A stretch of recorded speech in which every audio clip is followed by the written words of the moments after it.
பிரியமானவர்களே, தேவனுடைய கிருபையினாலே இந்த அற்புதமான நேரத்துல எவ்வளோ போராட்டங்களும், நெருக்கங்களும் இருந்த சூழ்நிலையிலும், உங்களுக்காக தேவனுடைய சமூகத்துல காத்திருந்தபோது, ஆண்டவர் கொடுத்த ஒரு தலைப்புல தான் உங்களோடு பேச இருக்கிறேன். அறிந்து கொள்ளுங்கள்.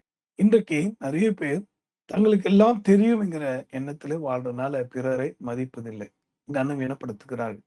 வெளிய ரொம்ப கனம் பண்ணுவது போல பாசாங்கு செய்வார்களே தவிர, ஆனா இருதயத்திலோ அவர்கள் அவர்களை மதிப்பதில்லை. இது மனுஷனுடைய தன்மை. ஆனால் வானத்தையும் பூமியும் படைத்த தேவன் அப்படிப்பட்டவர் அல்லவே. அவருடைய இரக்கம், தயவு, கருணை, அவருடைய அன்பு விலையேற பெற்றது. ஆகவே உங்களையும் என்னையும் விரும்புகிற, நேசிக்கிற, நீங்களும் நானும் அவருக்கு தேவை என்பதை புரிந்து நம்மோடு கூட பேச விரும்புகிற அந்த சேனைகளின் கர்த்தராகிய ஆண்டவராகிய இயேசுவுக்கு செவி கொடுப்பீங்களா? அதனால தான் இந்த செய்தியின் தலைப்பே அறிந்து கொள்ளுங்கள். இத குறித்து நான் சிந்தித்தபோது, எல்லாருமே ஒரு கேள்வியோடு இருப்பீங்க. என் தேவைகளை நான் எப்படி ஆண்டவரிடத்தில சொல்வது? அல்லது என்னுடைய தேவைகள அவர் எப்போது சந்திப்பார்? என்னுடைய காரியங்கள், ஜெபங்கள் கேட்கப்படுமா? என்று பல கேள்விகள் உங்களுக்குள்ள இருக்கும். ஆனால், இன்றைக்கு ஆண்டவர் என்னிடத்திலே நான் சிறு பையனா இருக்கும்போது, தேவனுடைய கிருபையினால அவர் என்னோடு எப்போதும் பேசுவது இயல்பான காரியம். இன்றும் கூட அந்த கிருபையை பெற்று, அந்த அனுபவத்தில, தேவ தயவுல வளர்ந்து கொண்டே இருக்கறனால, இன்னும் வளர வேண்டுமே என்கிற ஒரு நோக்கத்தோடு ஓடிக்கொண்டிருக்கிறபடியினால் தான், தேவனுடைய ரகசியங்களை அவர் எனக்கு சொல்லிக் கொடுத்த, நான் பயன்படுத்தி வருகிற அல்லது கற்றுக்கொண்டு, கைக்கொண்டு வருகிற, இனிமேலும் கைக்கொள்ளப் போகிற காரியங்களை உங்களோடு கூட ஜெபத்தோடு பகிர்ந்து கொள்றேன். ஆகவே அறிந்து கொள்ளுங்கள். எத நம்ப பிரதானமா இன்னைக்கு அறிந்து கொள்ள வேணும்னா, கர்த்தருடைய தேவையை அறிந்து கொள்ளுங்கள். நீங்க யோசிக்கலாம், ஐயா நாங்களே 1008 தேவைகளோடு இருக்கிறோம். நீங்க ஜெபித்தா அந்த தேவையெல்லாம் சந்திக்கப்படும்னு நம்புறோம். நீங்க வித்தியாசமா இருக்குதே! ஆம் பிரியமானவர்களே, நீங்க யோவானின் புஸ்தகத்துல 21ஆம் அதிகாரம் 5ஆம் வசனத்த நீங்க வாசிச்சு பார்த்தீங்கன்னா, ஜான் 21:5ல இயேசு கிறிஸ்து இந்த பூமியில வாழ்ந்தபோது, நம்மைப் போல பாடுள்ள மனுஷனா தான் இருந்தார். அவருக்கும் தூக்கம், பசி, தாகம் எல்லாம் உண்டாயிற்று. ஆனால் அவரோ பிறவியிலே பரிசுத்தராய் பிறந்தார். என் முன்னோர்கள் சொன்ன ஒரு காரியத்த நான் நினைவு வருது. நான் கோவில்ல குருக்களாக பணியாற்றின போது, "ஓம் கன்னிஸ்தாய நமக" அப்படின்னு நான் சொல்லியிருக்கேன் அந்த நாமவழி வாழ்த்துல. அதோடைய தமிழாக்கம் என்னன்னா, "கண்ணின் வயிற்றில் தூய ஆவியால் பிறந்த இறைவா உம்மை வணங்குகிறேன்." இந்த பூமியிலே பிறவியிலே பரிசுத்தமா பிறந்த ஒரே தெய்வம் இயேசுவவர் தான். இந்த இரட்சகராகிய இயேசுவ தான் நீங்களும் நானும் தொழுது கொள்ளணும், பற்றிக் கொள்ளணும். அவரை வார்த்தைகளை நம்பி நடந்தோம்னா ஜெயிக்கலாம். இந்த உலகத்தை ஜெயிக்க முடியும். நித்தியத்தில பங்கடைய முடியும். ஆக எதுக்கு சொல்றேன்னா, இவ்வளோ புனிதராய், பிறவிலே பரிசுத்தராய் பிறந்தவர், பாவமே செய்யாத பிரதான ஆசாரியர் என்று பெயர் பெற்றவர். அவருடைய ரத்தம் சகல பாவங்களை நீக்கி நம்மை சுத்திகரிக்கும் என்று அவருடைய ரத்தம் பரிசுத்தமானது. அவருடைய பார்வை, கண்கள், எண்ணங்கள், பேச்சுகள், செயல்கள் சகலமும் பரிசுத்தமானது. அப்படிப்பட்ட தேவன் தன் பிள்ளைகள் கிட்ட வந்து கேட்கிறாரு. அதுதான் யோவான் 21:5ல படிக்கும்போது தெரியும். பிள்ளைகளே, சாப்பிட ஏதாயிலும் உங்களிடத்தில் உண்டா? என்று கேட்கும்போது அவர்கள் இல்லை என்றார்கள். எதுக்கு இந்த சம்பவத்த நான் சொல்றேன்னா, அன்பானவர்களே, நீங்களும் நானும் எத்தன முறை அல்லது எத்தனை நாட்கள், மாதங்கள், வருடங்கள் பசி, பட்டினியோடு இருந்திருப்போம். 2 வகையில நான் சொல்றேன். ஒரு பசி, பட்டினி எத சொல்றேன்னா, உலக ரீதியான காரியங்கள். எத்தனையோ வறுமை நீங்க பார்த்திருப்பீங்க. இத பார்க்கிற இந்த நிகழ்ச்சிய பார்க்கிற, இந்த செய்திய கேட்கிற நீங்க, உங்க பெற்றோர் எவ்வளோ கஷ்டப்பட்டு உங்கள இந்த நிலைமைக்கு கொண்டு வந்திருப்பாங்க. உங்கள எவ்வளோ கஷ்டப்பட்டு படிக்க வச்சு, நல்ல இடத்துல திருமணம் பண்ண வச்சு, உங்க வாழ்க்கையில இன்னைக்கு நல்ல உதவியா இருந்திருக்கிறாங்க. அப்போ அவங்க வாழ்க்கைய கேட்டீங்கன்னா, நெறைய வறுமைய பார்த்திருப்பாங்க. ஒருவேளை உணவு கூட இல்லாதபடி, சரியான தண்ணீர் கூட இல்லாதபடி, கொடுமையான, கடுமையான பாதையெல்லாம் நடந்து வந்திருப்பாங்க. ஆனா, தன் பிள்ளைகளுக்கு அது தெரிஞ்சுக்கிட வேண்டாம். தன் பிள்ளைகள் நல்லா இருக்கட்டும். அப்படின்னு நல்ல பெற்றோர் நினைப்பாங்க இல்லையா? ஆனா இயேசுவும் அப்படித்தானே. நீங்க சொல்றீங்களப்பா, இயேசுப்பான்னு கூப்பிடுறீங்களே. நீங்கலாம் என்ன சொல்றீங்க? ஒரு தாய் தன் பிள்ளைய மறந்தாலும், கர்த்தர் என்னை மறக்க மாட்டார்ன்னு சொல்றீங்களே. கேட்க எவ்வளவு இன்பமா இருக்கு. பாட்டெல்லாம் பாடுறீங்க, துதிக்கிறீங்க. Very good. ஆனா என்னைக்காவது ஒரு முறை உங்க முழங்கால்ல நின்று, ஆண்டவரே, உம்முடைய தேவை என்ன அப்பா? தகப்பன் நான் எப்போதும் காலையில அதிகாலை எழும்பி ஜெபிக்க ஆரம்பிச்சதுலருந்து, இரவு படுக்கைக்கு சென்று ஜெபிக்கிற வரைக்கும், என் தேவையே தான் சொல்லிட்டு இருக்கிறேன். என் காரியமா தான் உம்மிடத்தில் வரேன். அவரும் முகம் கோணாமல், மகிழ்ச்சியோடு, சந்தோஷத்தோடு தன் பிள்ளைகளுடைய ஒவ்வொரு வார்த்தையும் பொறுமையாய், நிதானமாய் கேட்கிறார். சில வேளை நம்ம பேசுவது கூட சிறுபிள்ளைத்தனமா இருக்கும். அல்லது இந்த குழந்தைங்க மழலையா பேசுமே, அதே போல கூட இருக்கும். ஆனாலும் ஒரு நாளும் தன் முகத்தை மாற்றாத தெய்வம். ஒரு நாளும் தன் முகநாடியை மாற்றாத கர்த்தர். எவ்வளவு அன்பு தெய்வம்! எவ்வளவு மனதுருக்கம் உள்ள தெய்வம்! சொல்லும்போது உங்க உள்ளத்துல கர்த்தராகிய இயேசுவை குறித்த அன்பு பெருக்கெடுத்து ஓட வேண்டுமே! உங்க கண்கள் எல்லாம் ஆனந்த கண்ணீரால் நிரம்ப வேண்டுமே! அவ்வளவு அன்பு தெய்வம். அவ்வளவு நேசிக்கிறாரே! நான் அடிக்கடி என் தனி ஜெபத்துல சொல்லுவேன், அப்பா இயேசுவே, என்னிடத்தில் என்ன இருக்குன்னு நீங்க இவ்வளவு அன்பு கூர்றீங்க? அப்படின்னு கேட்பேன். காரணம் என்ன? எங்கேயோ இருளில் கிடந்த என்ன ரட்சித்தாரே! மரண பள்ளத்தாக்கில் நடந்தபோதெல்லாம் கூட வந்து பயப்படாதேப்பா! நான் கூட இருக்கிறேன்னு சொன்னாரே!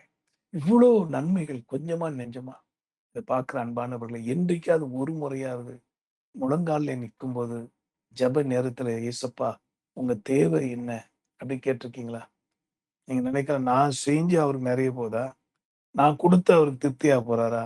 அப்படி இருந்தா ஏன் அவர் அந்த பிள்ளைகள சாப்பிட ஏதாயிலும் உங்களிடத்தில் உண்டான்னு கேட்கணும்?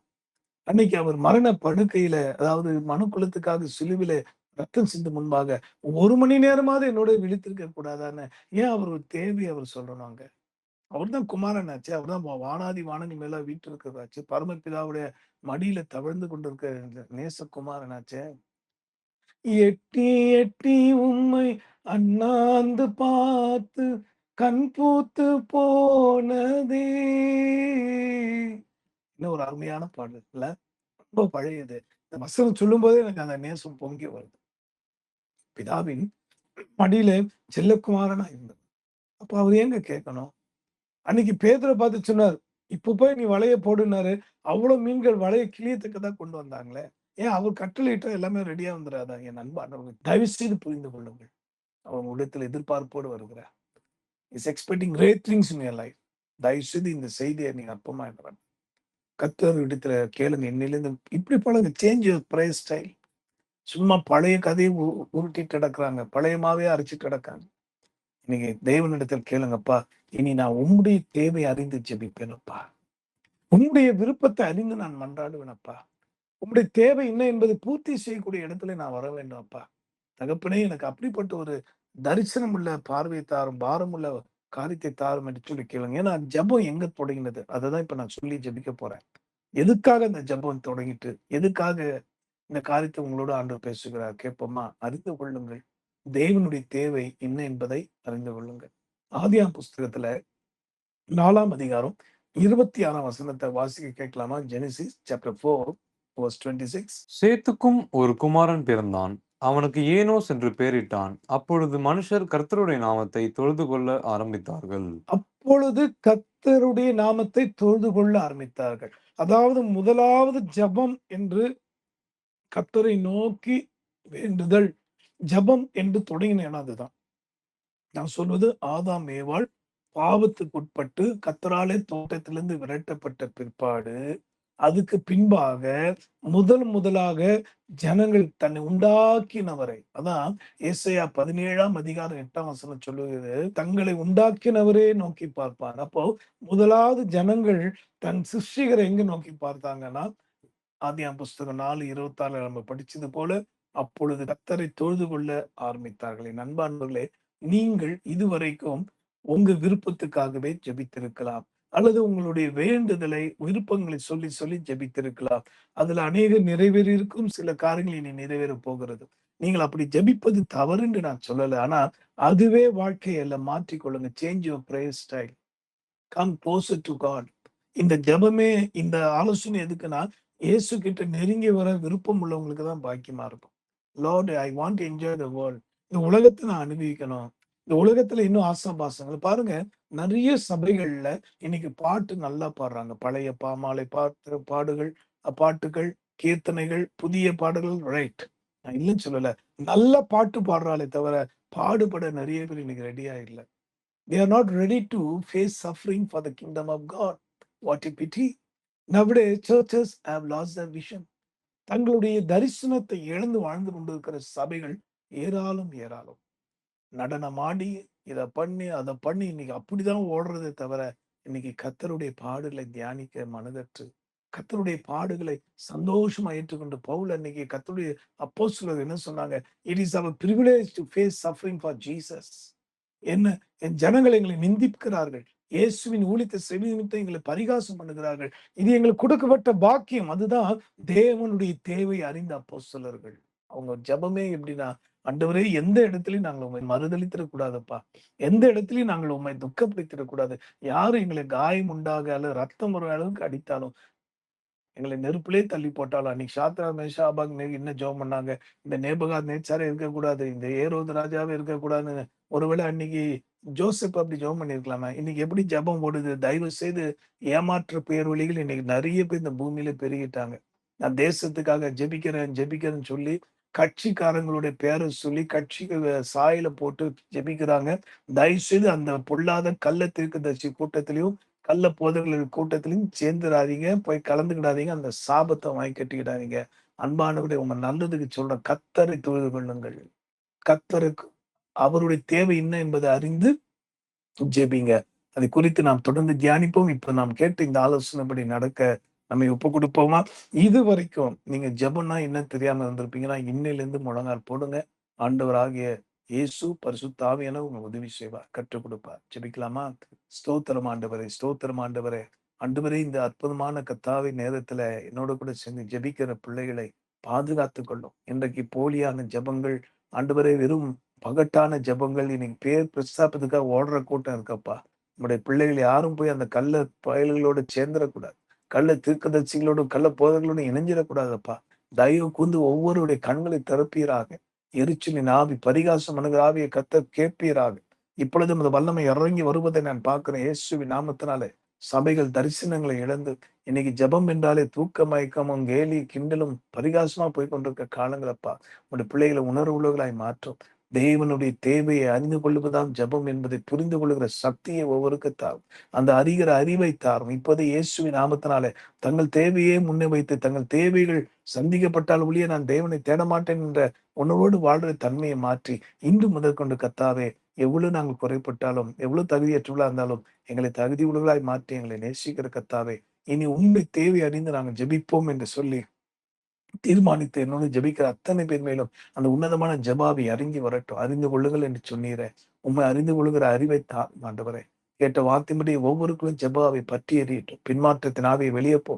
சோர்வின் ஆவியை, கண்ணனித்தின் ஆவியை, எல்லா எரிச்சலின் ஆவியை கடிந்து கொண்ட இயேசுவின் நாமத்தினால் தீர்க்க தரிசன வார்த்தையை மற்றும் பகிர்ந்து கொள்ற ஒவ்வொரு நீர் ஆசீர்வதி. இயேசு மூலமா வேண்டுகிறோம் எங்க நல்ல பிதாவே. ஆமென். கர்த்ததாமே உங்கள் ஒவ்வொருவரையும் அபிரதமாய் ஆசீர்வதிப்பாராக. மேற்கொண்டு நீங்க இன்னும் ஜெபிக்கணும், எங்களோட இணைஞ்சு அந்த தேவனுடைய தேவை அறிந்து ஜெபிக்கணும்னு கற்றுக்கொள்ள விரும்புவீங்கன்னா, ஒவ்வொரு மாதமும் 2வது மற்றும் 4வது வியாழக்கிழமை காலை 6 மணியிலிருந்து 7 மணி வரைக்கும், இந்திய நேரப்படி காலை 6 மணியிலிருந்து 7 மணி வரைக்கும் தேவனுடைய ஜெபத்தை ஆடியன் நடத்துகிறேன். இதில நீங்க கலந்து கொள்ளலாம். நீங்கள் அப்படி அதுல ஆர்வத்தோடு இருப்பீங்க அப்படின்னா, நீங்கள் இங்க கொடுக்கப்பட்டிருக்க நம்பர்ல தயவுசெய்து வாட்ஸ்அப் அனுப்புங்க. We will send you a link. கர்த்தர் உங்களை ஆசீர்வதித்து, இனி இந்த நாள் முதற்கொண்டு தொழுது கொள்ள ஆரம்பிங்க. இயேசப்பாவுடைய தேவையை அறிந்து ஜெபிங்க. God bless you.